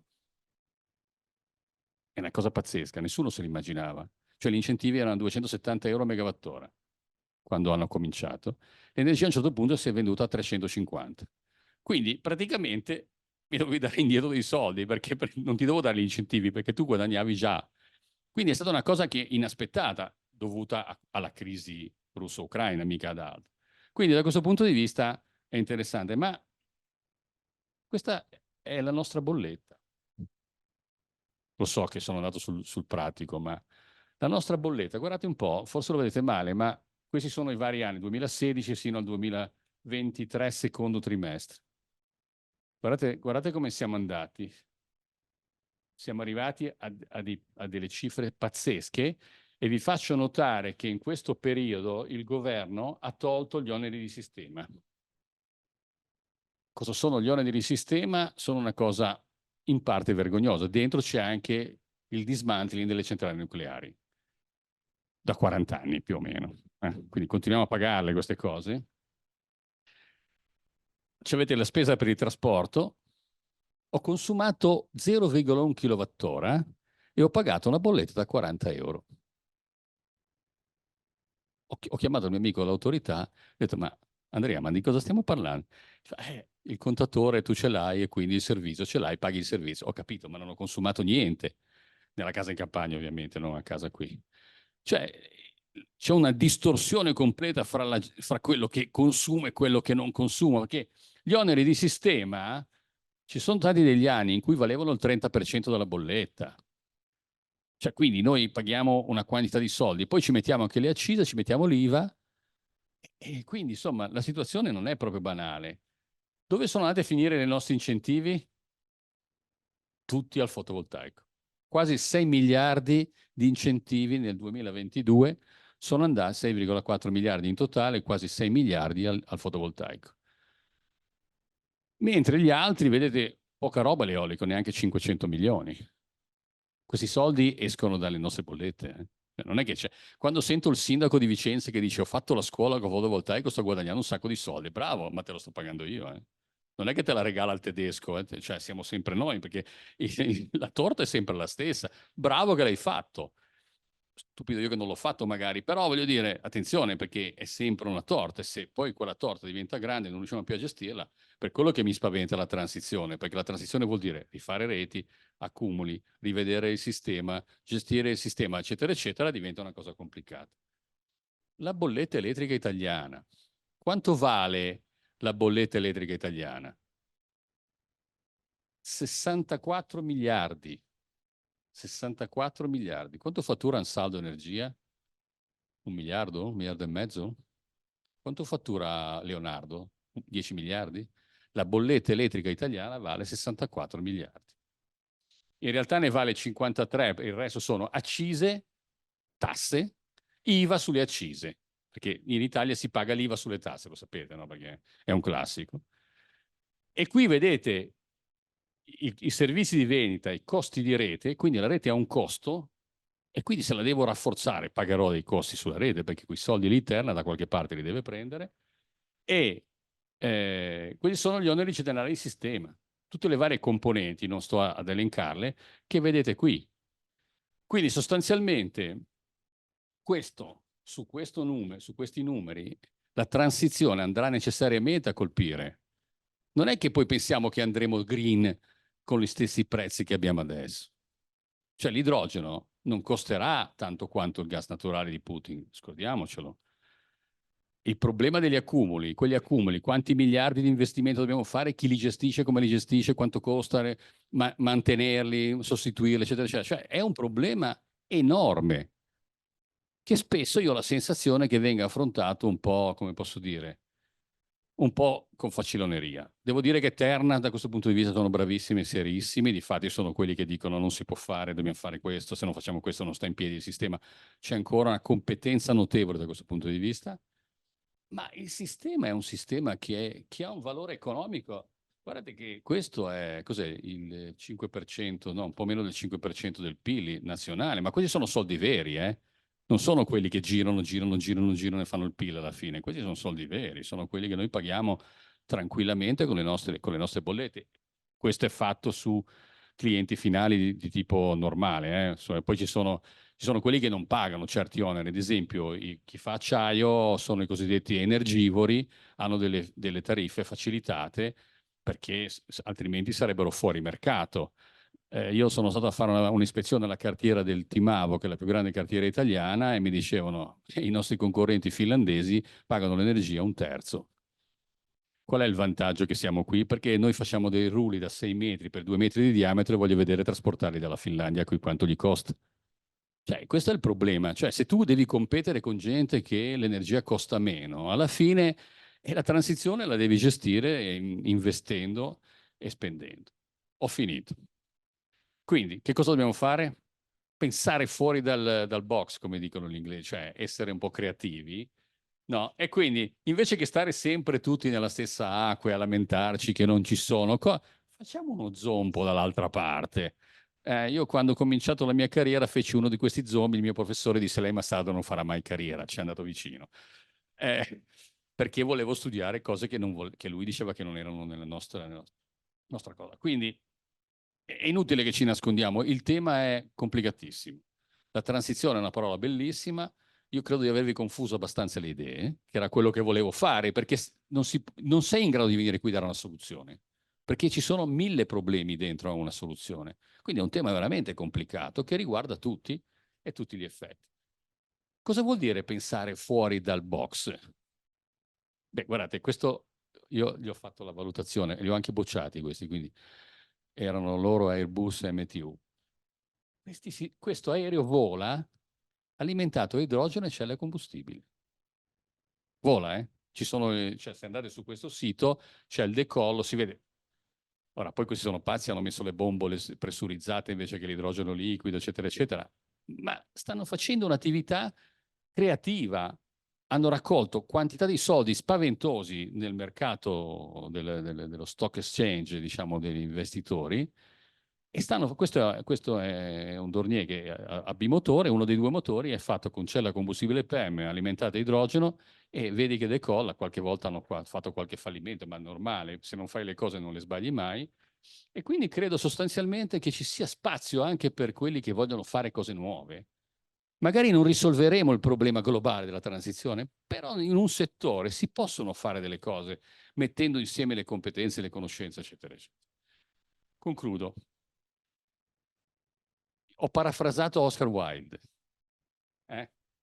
Io penso che questa transizione è insostenibile, ma speriamo che duri, perché effettivamente è un'operazione che dà a noi una notevole necessità di lavorare, di fare, di inventare, di pensare, di fare ricerca, dalla ricerca di base, dei materiali, le cose, fino all'integrazione dei componenti dei sistemi, l'integrazione dei paesi, l'economia, eccetera, eccetera. Io credo che sia un momento, io lo dico ai miei studenti, ragazzi, è un momento dove non ci capiamo niente, però è importante perché siamo tutti, possiamo fare qualcosa. Se fossimo come ero quando ero studente io, che c'era solo l'Enel, ti passava la voglia di lavorare nell'energia, no? Cioè, andavi a fare dell'altro, di fatti. Quindi io vi ringrazio per essere stati così pazienti e avermi ascoltato per così tanto tempo e spero di avervi dato proprio qualche indicazione sbagliata.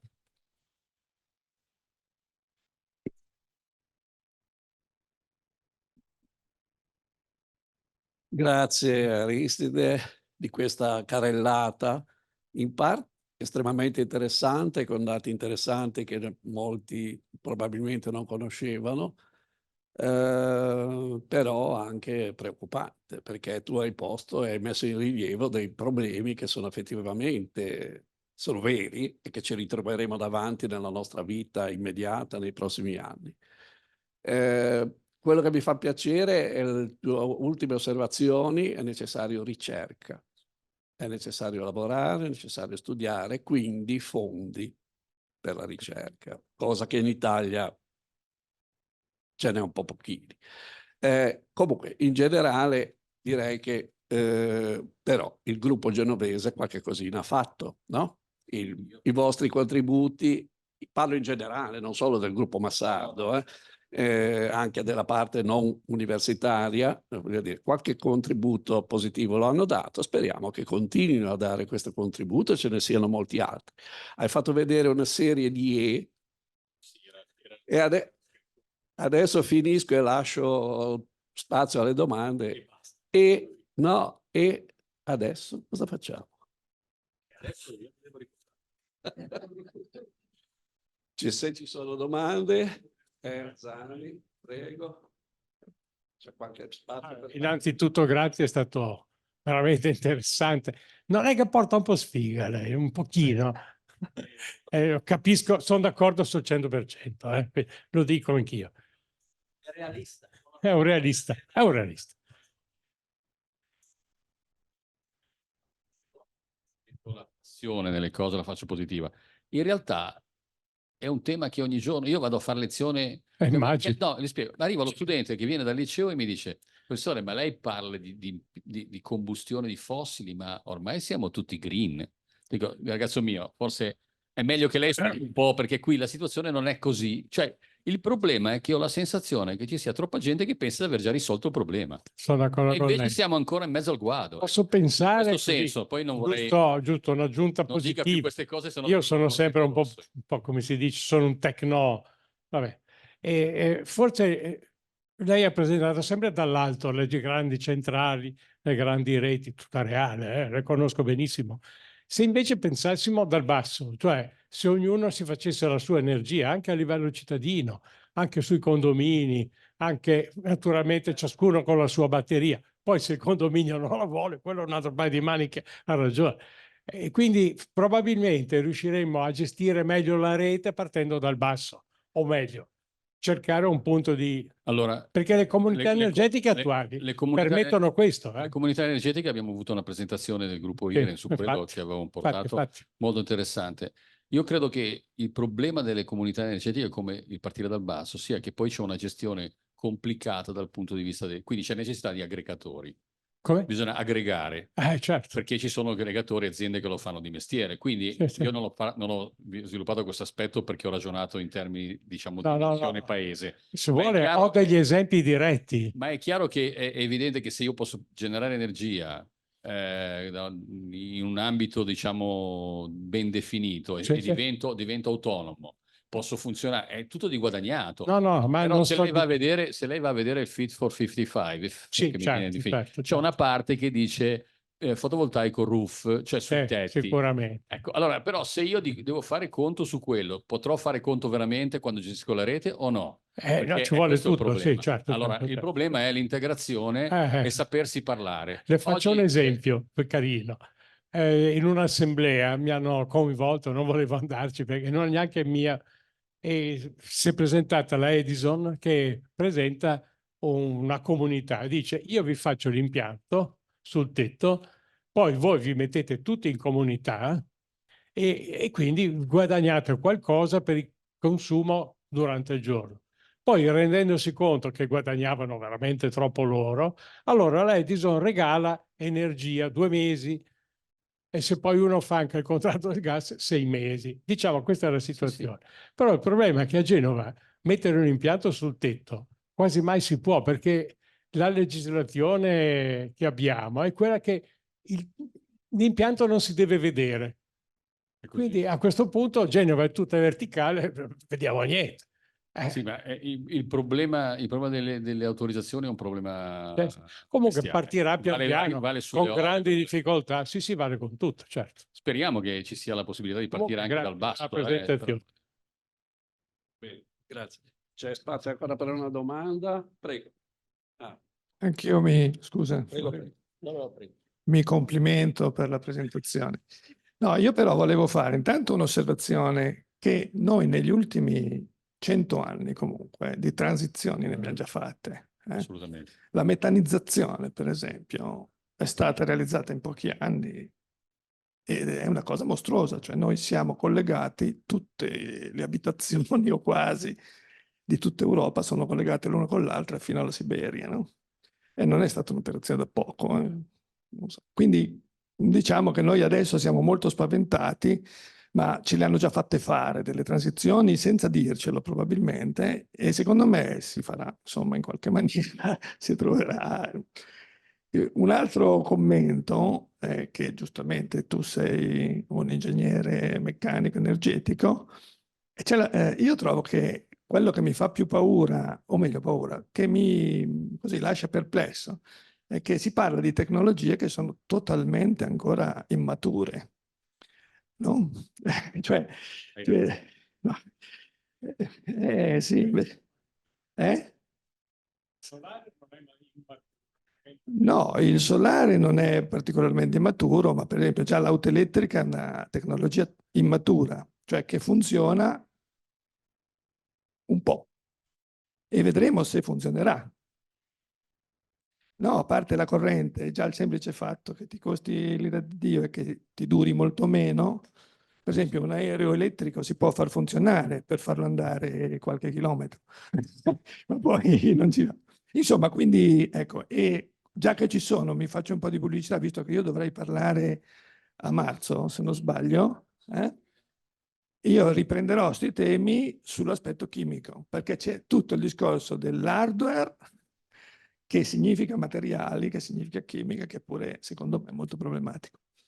No, mi fa molto piacere che tu faccia questa parte, perché il discorso dei materiali era stato accennato l'anno scorso, ma ovviamente poi ne aveva parlato Adriana, ed è un tema fondamentale su questa transizione. Perché sono preoccupato? Perché è la dimensione del problema. Cioè non è che io mi devo fare un po' di fotovoltaico sul tetto o mettere 2 pale eoliche, è la dimensione di 70 gigawatt in 6 anni. E uno dice, ma che caspita, chi è che investe? Dove li mettiamo? Cosa facciamo? Cioè, in questo senso sono preoccupato. Quando sento Erghe che mi dice, abbiamo fatto 200 domande, ce ne hanno provate 4. Allora dici, cioè, non funziona. Come faccio a raggiungere quegli obiettivi? In questo senso, no? Che sono preoccupato. È chiaro, io me lo ricordo la metanazione, però ce l'avevano pregato così. Ci hanno detto, il metano ti dà una mano, ve lo ricordate? E il metano ti dà una mano, costava niente. Ti collegavi, dopo che hanno finito la metanazione, il metano era doppiato di prezzo, perché funziona così. Quindi, poi, solo un aspetto, se guardi l'elettrico, ci sono una quantità di miliardi di accise spaventose. Pensa a quella sui combustibili fossili del trasporto.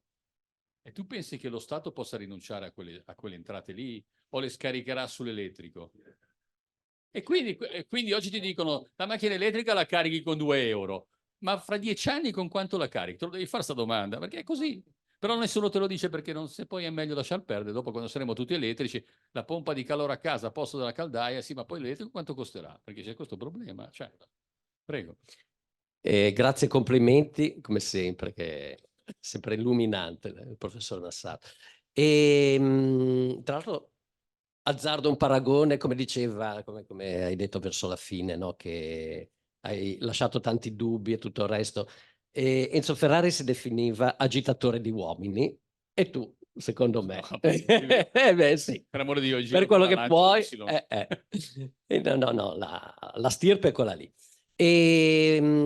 Purtroppo sono arrivato in ritardo per questioni lavorative, eccetera. Non so se ci sia stata anche un'altra che è la ethics, l'etica, che no, ma no, volevo solo dire il discorso. C'è just che vorrebbe dire etica. Sì, nel senso che, come dicevamo, no? È una rivoluzione copernicana, cioè quando vedevamo anche le cartine, sembrano le cartine che pubblica l'Imes di geopolitica.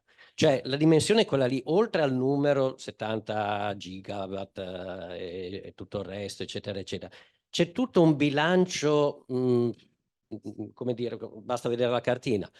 Algeria, Marocco, Tunisia, tutto il Middle East, il grande giacimento che c'è al largo di Israele, tutto il resto, il Nord Stream. Cioè, lì veramente ci vorrebbe una ONU energetica o qualcosa del genere che riuscisse a gestire questa cosa. Ma non funziona neanche l'ONU normale, figuriamoci. Però, secondo me, bisognerebbe ripensare, almeno a livello di Europa, ma cioè, a livelli proprio molto, molto pratici, no? E l'altra cosa anche etica, noi stessi. Cioè, come diceva giustamente prima, ma perché devi avere la Mercedes da intanto 200.000 euro e 2,5 tonnellate e non puoi andare o con i mezzi o con qualcosa di più sostenibile anche. Cioè secondo me gli americani stessi, noi dicevamo un americano uguale 10 africani, forse 5 europei o 5 italiani. Sì, ordine di grandezza. Anche lì, cioè, se non si parte dall'etica è difficile. Di educazione e di rispetto anche. E di formazione. E soprattutto formazione. Sentiamo ancora. Prego. Ciao, grazie. Sto per dire forse una sciocchezza, ma per quello che riguarda, in parte riprendo quello che diceva Zani, che una questione è se 1000 fotovoltaici indipendenti, magari senza batterie, creano molte difficoltà alla rete. Ma se, e forse questo potrebbe essere provato su una piccola o media cittadina di 2 o 3 mila abitanti, Se tra l'altro posso sbagliare, ma ho l'impressione che se si andasse in modo coordinato tra eolico e solare, a naso direi che di notte c'è più vento che di giorno. È quello che In realtà, è quello che si fa probabilmente, diciamo, facendo cose su complessi dell'ordine di qualche migliaio, non decine di migliaia, di singoli impianti, forse, diciamo, la necessità di attingere alla rete sarebbe molto minore, o sbaglio? Sarebbe utile non solo non attingere alla rete, ma aiutare la rete. Questo è un discorso, è il cosiddetto prosumer. Io produco e vendo e consumo. Cioè è una rivoluzione proprio organizzativa da questo punto di vista. Il problema è che ci sono delle situazioni in cui bisogna gestire una rete molto grande e complessa a livello nazionale e nel suo tempo mettere insieme le cose. Quindi prima eravamo soltanto a grandi livelli e si scendeva. Oggi si deve fare il contrario. Per dire una banalità, se tu compravi una microturbina, cioè una turbina di quelle che da 100 kW, il problema per un certo momento è stato che non te la potevi più installare perché dovevi cambiare tutte le protezioni. Perché tutte le protezioni della rete, io non sono un elettrico, però tutte le protezioni della rete elettrica erano fatte per dalla potenza, dalla tensione in alto a scendere. Quando tu produci da scendere a salire, a quel punto tutte le protezioni vanno sostituite. Quindi c'è un problema anche tecnologico da questo punto di vista. Cioè tu devi entrare nel sistema e renderlo compatibile, perché diventa un sistema doppia via, non è più un sistema a scendere, è un sistema che tu vendi e compri. E questo crea una serie di problematiche che vanno gestite tecnicamente, però sono possibili. Cioè io non sono contrario alla distribuzione, mi preoccupo solo di pensare cioè il problema è quali sono i numeri. Cioè, giusto per darvi un'idea, 10 anni fa io lavoravo al GSE, cosa che non potevo fare secondo alcuni, ma vabbè, perché il GSE è un SPA, in realtà è lo Stato, ma va bene, succedono queste cose al mondo, e loro pagavano allora 600.000 fatture di fotovoltaico. 600.000 fatture, cioè avevano praticamente dovuto comprare un palazzo solo per pagare le fatture. Cioè il problema è anche questo, cioè diventa un numero enorme di utenze che diventano difficili da gestire. Quando le voglio, se non le aggrego, le metto insieme con la comunità energetica, con gli aggregatori, eccetera, eccetera, altrimenti è impossibile che io possa chiamare tutti quelli, guarda, spegni un attimo la lavatrice perché ho bisogno dell'energia. È chiaro, no? Però effettivamente funziona in questo modo.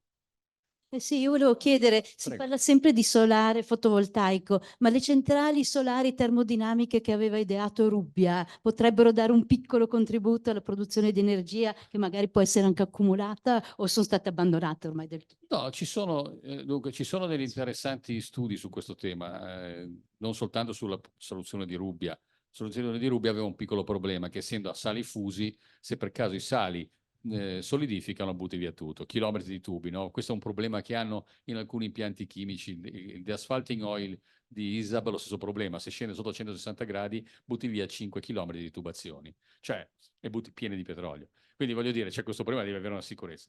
Ci sono degli studi anche di integrazione fotovoltaico e solare termico, perché il solare termico ha il grosso vantaggio dell'accumulo, cioè posso accumulare, quindi si chiamano sistemi ibridi. Ormai tutto è ibrido in questo mondo, anche noi siamo diventati ibridi ormai, ma nei quali si possono mettere insieme le cose. C'è stato un forte sviluppo in Spagna, abbiamo cercato di fare un progetto europeo su questo tema e gli spagnoli ci hanno detto no, in questo momento siamo fermi perché non ci sono finanziamenti adeguati. Però è un tema interessante, aveva fatto un lavoro giù a Priolo, mi pare, l'Enel, nel progetto Archimede, che aveva seguito un mio caro amico che lavorava all'Enel di Pisa, ed è un tema interessante. Il problema qual è? Le dimensioni dello storage sono elevate, il sistema ha un rendimento relativamente basso e ha bisogno di una superficie significativa per avere una potenza adeguata, perché devo concentrare su una caldaia solare una serie di specchi, quindi non mi basta semplicemente il pannello, devo concentrarla, quindi ci vuole una cosa grande. Ne hanno fatto alcuni in Australia. Sono cose che Ansaldo, quando era Ansaldo ai tempi, le faceva, me le ricordo, la famosa centrale E indubbiamente è una delle tante opportunità. In Italia siamo i primi produttori europei di energia elettrica da geotermico in Europa, anche perché gli altri non hanno la geotermia, questo è il piccolo particolare. però la facciamo, cioè si può sfruttare ancora di più, non lo so. L'arderello è un esempio, ma in Nuova Zelanda fanno lo stesso, in California hanno macchine Ansaldo, perché Ansaldo era un leader nella produzione, nella produzione di turbine a vapore per il geotermico. Cioè quando mi dicono ma facciamo l'energia delle onde, ok, in una costa come la nostra che è iper abitata, dove c'è tutto, parchi, cioè ti voglio vedere mettermi gli affari che fanno su così, che già non vogliono i pesci, figurati se vogliono quello. Cioè c'è un problema poi di accettabilità sociale, che non è proprio uno scherzo, perché io mi ricordo che qualche anno fa dovevamo fare una centrale a biomasse in un posto come si chiama?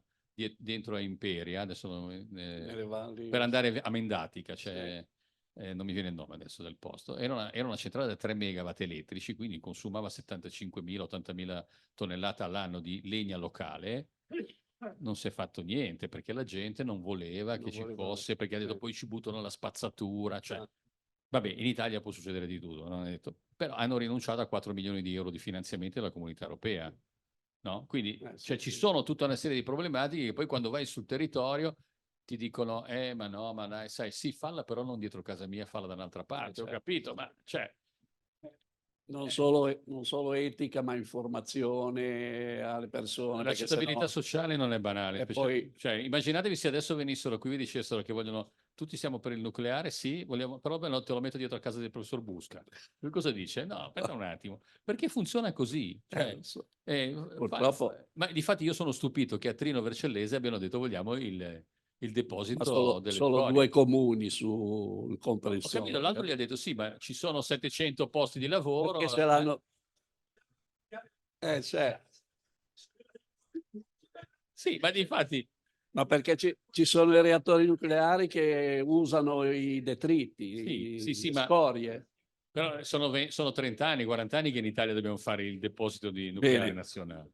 Va bene, dai. Abbiamo sforato di un bel po'. Grazie ancora, professor Massardo, per questa interessante e sicuramente utile. Vi ricordo che giovedì prossimo ci sarà la conferenza del professor Alberto Diaspro, che ci parlerà delle ultime notizie sulla nanoscopia, sui nuovi tipi di microscopi. Prossimamente, nei prossimi giorni, verrà messo fuori un elenco delle conferenze almeno fino a marzo. Stiamo lavorando sugli altri mesi e quindi potrete vederlo anche sul sito. Chi è interessato ad avere informazioni può lasciare l'email e noi lo mettiamo nell'elenco degli amici e riceve tutte le comunicazioni. Ciao Tonino, grazie. Ciao. Ciao. Grazie e buonasera a tutti.